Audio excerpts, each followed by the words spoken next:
Andrew McCART, IFL TV in association with MTK Global. Oh, delighted to be joined by Josh Taylor. Josh, we spoke a little bit before I pushed record there about you getting motivated because you were due to fight. Well, you would have been weighed in the day and you were fighting tomorrow. Just tell me your feelings right now. I'm a wee bit pissed off. You know, boxing is what I live for. I live for this game, and it's how I make my money, and it's how I'm earning my money as well. I'm not got any other ways of income at the minute, so it's no great. It's no great at all. It's supposed to be weighing the day. The one upside there, I'm not missing the dry night just before weigh-in. You know, I've never missed that one. But everything else, fight week. You know, the press conferences, the open workout. And then the weigh-in, and then obviously right now I'll be tucking into some good grub and chilling out, getting ready for tomorrow. So it's a bit shit, like, you know, about to be boxing tomorrow, but it can't be helped. It's crap. So I've not really trained that much this week either because I've just can't really get much motivation this week. But I woke up this morning and gave myself a wee kick up the backside. Went away and done a run and done a wee bit of groundwork and that when I come back as well. So I've done a wee bit of some in the day, get my arse into gear a wee bit. So I gave myself a wee kick up the backside. You said to me as well before I pushed record, you're trying to do 100 push-ups straight off the bat. Aye, just getting up to there now. I'm about 80, 85. But it's like I'm struggling at the 60, 75, but 60, 70, 75 right struggling, and it's just pure grit in the last 5, 10. You know, I'm getting up to about 80.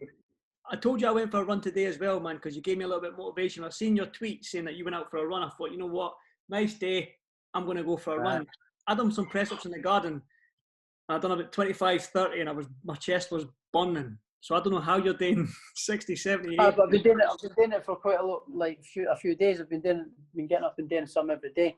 Started off with just doing 20, 25, up to I'm trying to do 100 straight off. But I'm up to about 80 now, 80 odd in a minute now, getting straight off. You should do an Instagram live that, mate.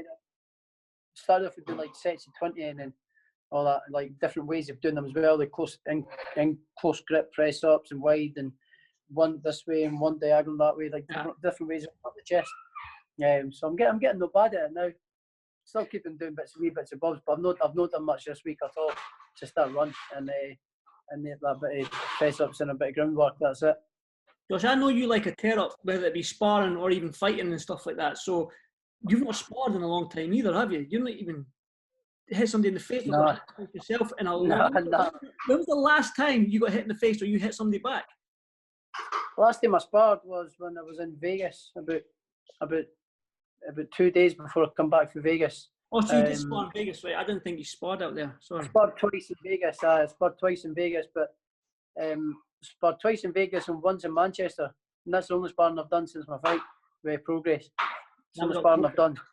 And that was in October, so I've not done much at all. So I'm getting itchy hands. You know, I'm able to punch a bag and all that sort of stuff, but it's not quite the same as going and getting their sparring and sharpening the tools and trying things out and getting your timing and trying new things. So it's not quite the same, but I'm keeping fit. I'm keeping fit. The thing is, Josh, if it wasn't for this social distancing, I'd come up, put the heat guard on, 16-ounce gloves. I'll get you a respawn in your garage or your back garden. Like good old days in Lockend. Yeah, exactly. But social distancing. The head guard, 8-ounce gloves.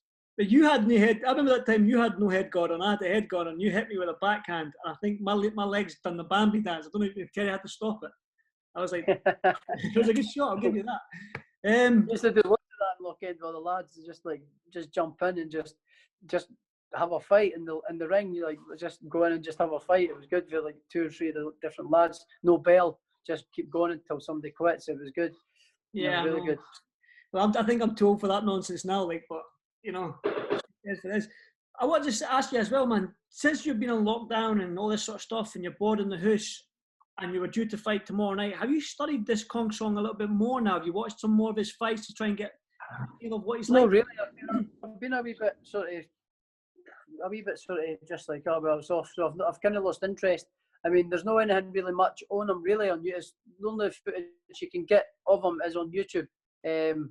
and there's not really that much. You know, there's maybe 4 or 5 different wee clips of him, or 3 or 4 fights, and a couple of different clips, but that's about it. But I've seen enough of him that I know what I need to do and what he's good at and what he's not so good at. So I've seen enough that I know what I need to do, and then I just concentrate on myself anyway. I never usually watch a lot of my fighters anyway. When I'm fighting, I never really watch much of my opponents. I usually just watch a couple of rounds of each fight, and I'll figure out what they're good at, what their rhythms are sort of like, what they're not so good at, and then I just go and focus on myself. You know, that's it. I'll say what his strengths are and what he's not quite so good at, and then go concentrate on myself. You know, and I didn't really spend too much time worrying about my opponents. I'm more worried about myself and getting myself in the best shape possible. Hi. She's there. How are you? All right. I'm good. Surviving. What's that? I said I'm surviving. Just did. I know. Well, with Josh. Aye, good luck to you. Aye, so what was I going to say there? Aye. Listen, at least your hair's coming back. I thought you were going to keep the bald heat. It's kind of coming back a wee bit. I need to shave the sides and that a bit though, and shave the beard again.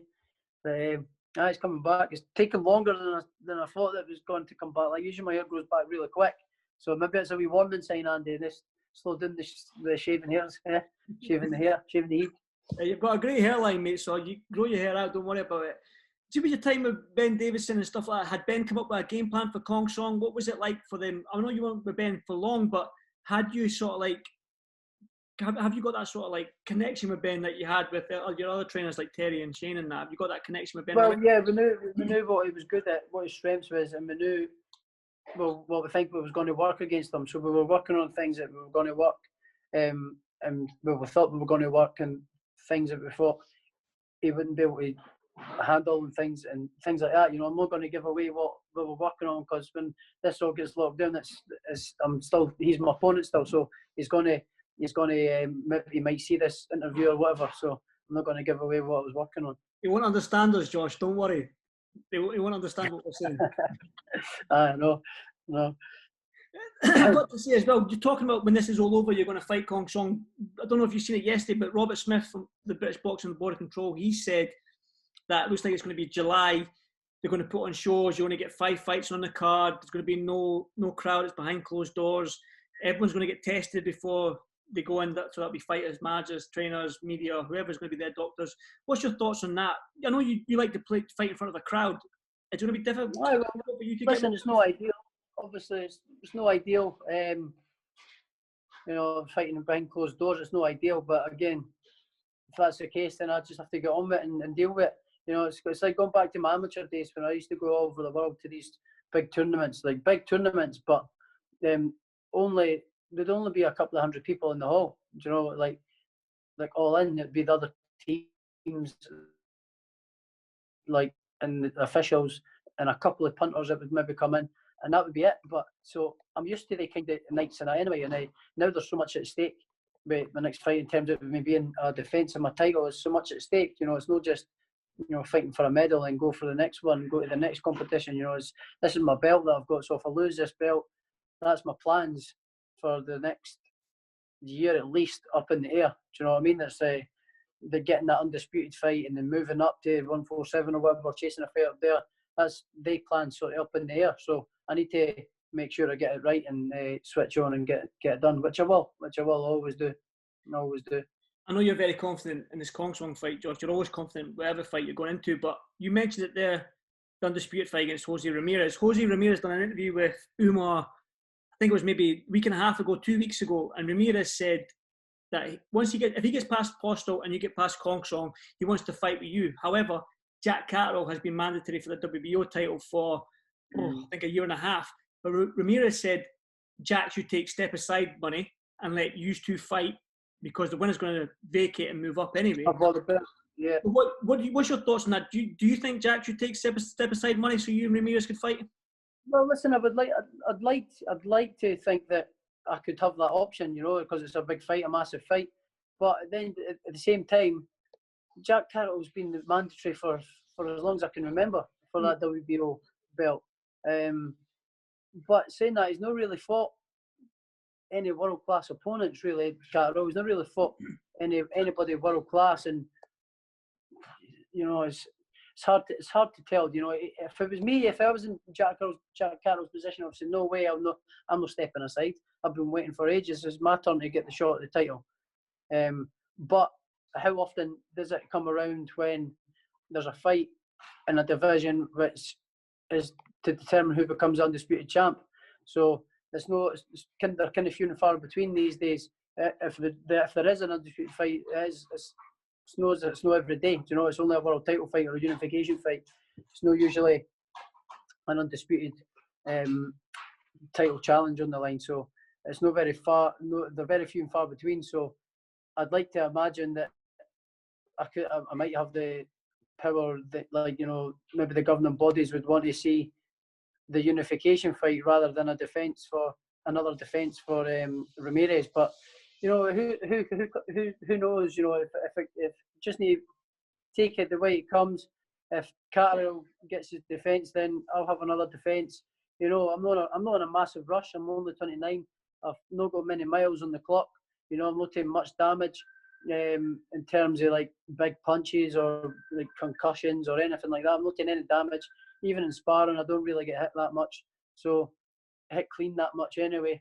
You know, so I'm young, fresh, and ready to go. I'm not in a rush to get that fight, but I'd like to preferably get that fight first, and Jack Catterall move aside and we get on for all the marbles. And then when his mandatory opportunity comes, he gets a chance for all the belts, all the vacant belts.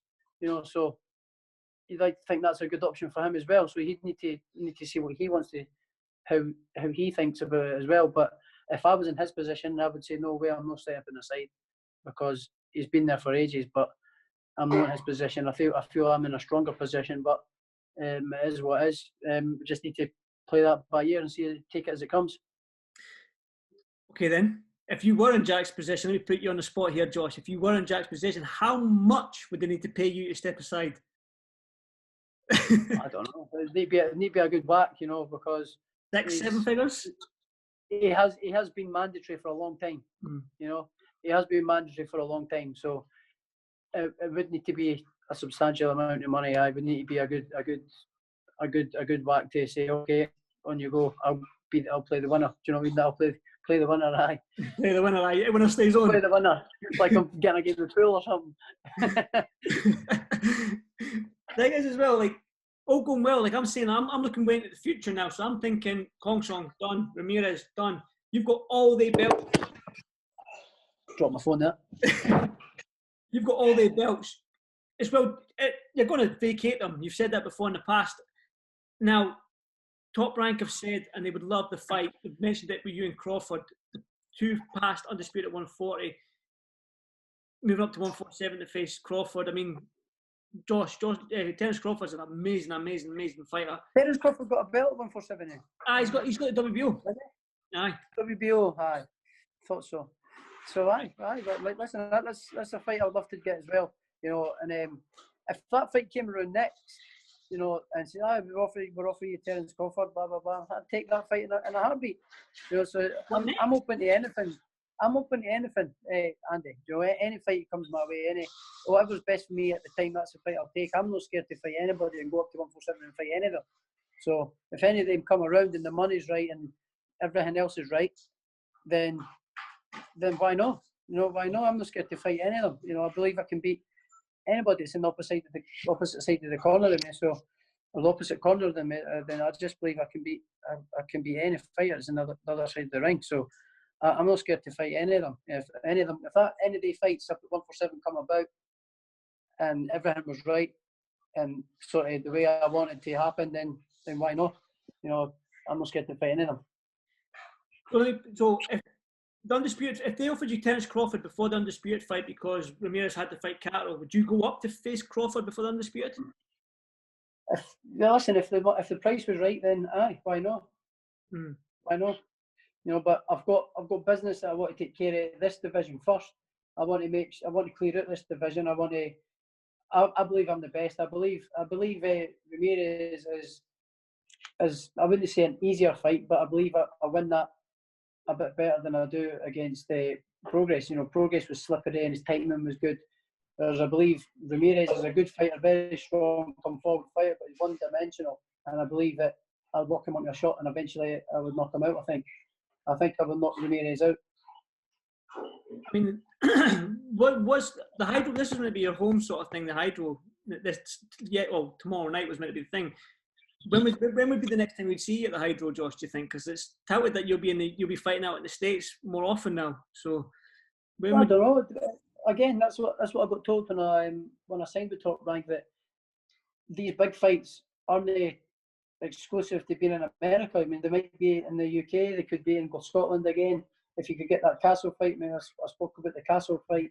He says if everyone's right, we can go, we can make it. Like, especially what we would need would need to be in the summer for it to be here. If I wanted to get in the Castle, it would need to be in July, August. Mm-hmm. You know, so it would need to be then for get that fight in the Castle. But in Scotland, it can be any year. It can be any time of the year because we've got the Hydro. So it can be any time of the year. But like personally, I would want that fight to be at the Castle. In the height of the summer would be class. But if not, it might be in America and, you know, either New York or sort of Vegas, you know.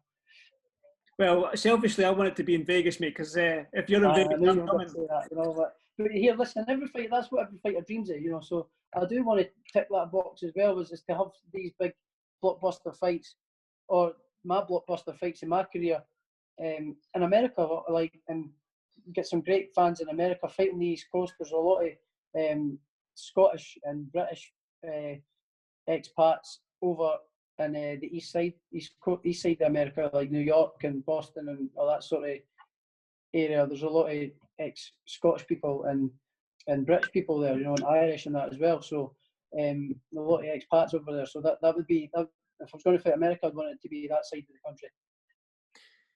Finally, before I let you go, Josh, I know you're a huge Tyson Fury fan and you've been in the GB squad with Anthony Joshua. Yesterday, there was talks about them fighting in December while they're taking step-aside money, similar to what your situation is with Jack Catterall and Ramirez, fighting in Saudi Arabia in December. Now, I've got to get your opinion on this fight. What is your thoughts on the Fury-Joshua fight? You know, I believe Tyson Fury outboxes him. If it turns into a boxing match, I don't think there's anybody that can touch Tyson Fury in boxing and long range with his awkwardness and his unpredictability. You know what I mean? And it's not just that, he knows what he's doing as well. He's very clever, Tyson Fury, in the ring. Again, if it gets up close and tight, Joshua's very strong, powerful and explosive. So he's very good with his fast combination punches, up tight, you know, tight mid to short range. He's very the attack. He's a very good finisher. If it hurts Tyson Fury, he'll jump on him and it could be game over. So it's quite a hard sort of.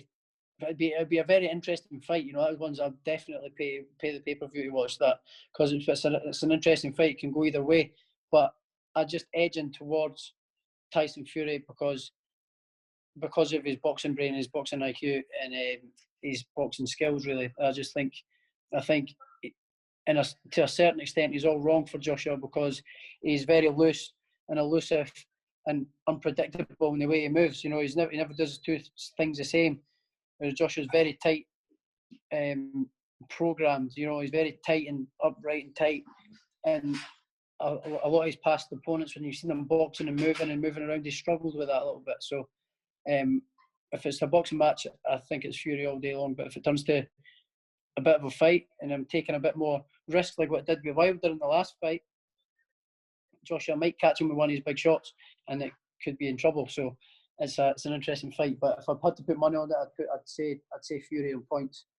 Well, that's what we all said about the Wilder fight as well. I did say that was the last question there, Josh, but I just want to get your thoughts on this. Do you think that because of this lockdown and what's happened in this sort of pandemic thing, do you think there's more emphasis on the fact that, well, me as a fan, that we should be seeing undisputed fights and the best fighting the best, rather than, we need politics getting involved and managers and promoters getting involved? Just make the fights happen. Just put the best in against the best and let's see what happens. Yeah, I think that's what boxing should be about. It's the best fighting the best. I'm not really a fan of the 4-belt world championships in one division. Anyway, I still think that's why I want to get that undisputed fight sooner rather than later, because I want to prove that I'm number one. I believe that I'm number one. I didn't really believe in having four world champions at the same weight. It's quite hard to say who's the best then. So I want to get that undisputed fight and whip Ramirez's ass, put him on his backside, take his belts, maybe make another defence, a couple of defences, move up to 147 and go for big fights up there as well. And then after a couple of fights, I'm happy with what I've done in the sport. Maybe then time to walk away after a couple of big fights. Well, I hope not, mate, because I want to see go up to 147, do your thing in there. Because, like I said, the 147 division is the money division. That's where all the big names are at. And it's a sexy division, 147. It is a sexy division. There's so much big fights up there. So I mean, I'm super relaxed about it. Even if I don't get that undisputed fight, I could move up and start chasing fights up there as well. But there's other big fights at 140 to make as well. There's other one big, and I'm making the weight comfortable one day as well. I'm making the weight really comfortable. The last time I made that weight for the Progress fight, it was the easiest I've ever made the weight. Do you know what I mean? So I was still sweating like in that the day before. I didn't have to get up and do any training the morning of, or didn't have to go and like lose weight in the morning of the weigh-in or nothing like that. I was bang on the weight, strong, fit, full energy as well. So I'm making the weight absolutely bang on. So I can make 140 no problem. So I'm not in a rush to jump up to 147 because I'm making 140 no problem. But if the opportunity presents itself, then I'll take any fight. I'll fight anybody. Pacquiao's up there. Pacquiao's up there. My hero's up there as well. So that would be class as well. Well, Josh, I won't keep you much longer. I don't know if Danielle's cooking up a storm or something in that kitchen there, but if you need She is actually. She is cooking up a good one. It's smelling good. It's making me hungry. Good stuff. I'll let you go, Josh. If you need a sparring partner, just give me a call, mate. I'll come up with my gloves and heat guard and we'll get a couple of rounds in the garage. In the back garden there. Big arena in the back garden there. Big ring out there. There's a little space for me to run around as well, so that's perfect. Josh, boy, thanks for this Firefowl TV, mate. Stay safe, my man, and hopefully we can get this show up and running very soon. And thanks for doing this again, my man. Thank you. No bother, Andy. You too, mate. Speak to you soon. Cheers, mate. Cheers, Josh.